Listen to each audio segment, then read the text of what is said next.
चलना भी मुश्किल था सड़क पे, अब तो बिंदास होके हम लोग चल सकते हैं। और जिस कारण योगी जी के सिवा कोई नहीं, योगी मोदी के सिवा कोई नहीं कर सकता है। कितनी खुशी है आज इस पल की है, बहुत खुशी है। 20 साल से इंतजार था, आज वो पूरा हुआ है। अतीक अहमद की जमीन थी, वहाँ पर इस तरीके से मकान बने हैं, आप लोग को फ्लैट मिले, डर नहीं लग रहा? बिल्कुल नहीं।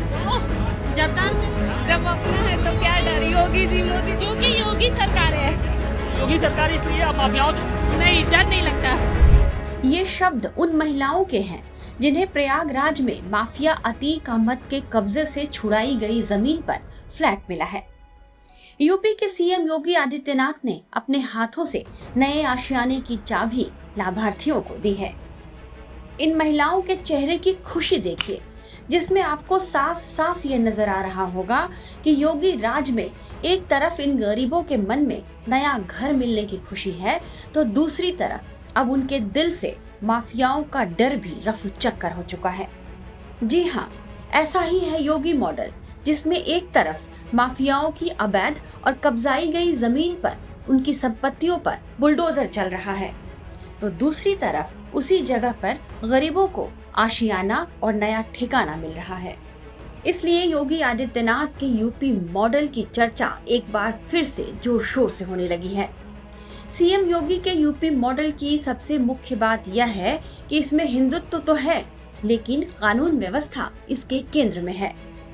2014 का चुनाव बीजेपी ने मोदी के गुजरात मॉडल के नाम पर लड़ा था और कहा जा रहा है कि यूपी में सभी सीटों पर 2024 का लोकसभा चुनाव योगी के यूपी मॉडल के नाम पर भी लड़ा जा सकता है। राजनीति के जानकारों का मानना है कि योगी आदित्यनाथ के यूपी मॉडल में कानून व्यवस्था पर उनका बेजोड़ प्रभाव है। कोई कानून अपने हाथ में लेता है या उसका उल्लंघन करता है तो उस पर सीएम योगी का बुलडोजर जोरदार प्रहार करता है। योगी ने शपथ ग्रहण करते ही यूपी में कानून व्यवस्था सुधारने की बात कही। 2017 से 2022 तक योगी ने माफियाओं, बदमाशों, हिस्ट्री शीटरों के घरों पर बुलडोजर चलवाए। माफियाओं और अपराधियों की अवैध संपत्तियों पर बुलडोजर चलवाकर योगी आदित्यनाथ ने इसे अपनी सरकार का एक सिंबल बना दिया। सीएम योगी ने आज जिस जगह पर गरीबों के लिए फ्लैट बनवाए हैं, उस पर कभी अतीक अहमद का अवैध कब्जा हुआ करता था। अतीक अहमद पर कार्रवाई करते हुए सितंबर 2020 में ये जमीन उसके कब्जे से खाली करवाई गई थी।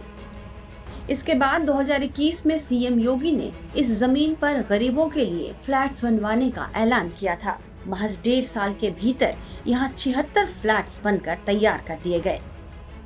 सिर्फ अतीक अहमद ही नहीं, बल्कि माफिया मुख्तार अंसारी समेत कई माफियाओं की अवैध संपत्ति पर योगी का बुलडोजर चल चुका है। योगी राज में सबसे ज्यादा बुलडोजर मुख्तार अंसारी और उसकी गैंग की संपत्तियों पर चला। मुख्तार और उससे जुड़े लोगों की करीब 393 करोड़ की संपत्ति पर योगी का बुलडोजर जमकर गरजा। योगी सरकार तो मानो माफियाओं के लिए काल बन गई है। एक आंकड़े के मुताबिक उत्तर प्रदेश में 2022 तक माफियाओं और अपराधियों की 2524 करोड़ से ज्यादा की संपत्ति या तो जब्त हुई या उस पर बुलडोजर चला। यह सिलसिला 3 जुलाई 2020 को कानपुर के बिकरू गांव में गैंगस्टर विकास दुबे का घर ढहाने से जो शुरू हुआ, वो आज तक जारी है। योगी का बुलडोजर माफियाओं और अपराधियों के खिलाफ योगी की कार्रवाई का प्रभावशाली प्रतीक बन गया और लोग उन्हें बुलडोजर बाबा कहकर पुकारने लगे। मुख्यमंत्री बनने से पहले योगी आदित्यनाथ की छवि भले ही कट्टर हिंदूवादी नेता के रूप में रही हो, लेकिन मुख्यमंत्री के रूप में उन्होंने अपने फर्ज का निर्वाह सबके लिए समान किया है। उनके फैसले किसी खास धर्म या जाति के लिए नहीं होते। धार्मिक स्थलों से लाउडस्पीकर उतरवाने का आदेश हुआ तो मंदिर से भी उतरे और मस्जिद से भी। इसी तरह अपराधियों और माफियाओं पर कार्रवाई की बात हुई तो इसमें न धर्म देखा गया और न जाति।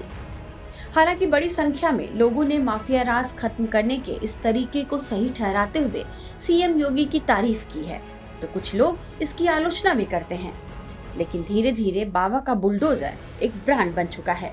बाकी राज्यों में भी लोग अपराध और माफियाओं को खत्म करने के लिए योगी के बुलडोजर पैटर्न को लागू करने की मांग करने लगे हैं।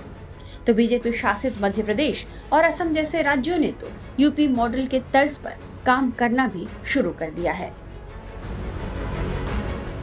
टाइम्स नाउ नव भारत डिजिटल की रिपोर्ट।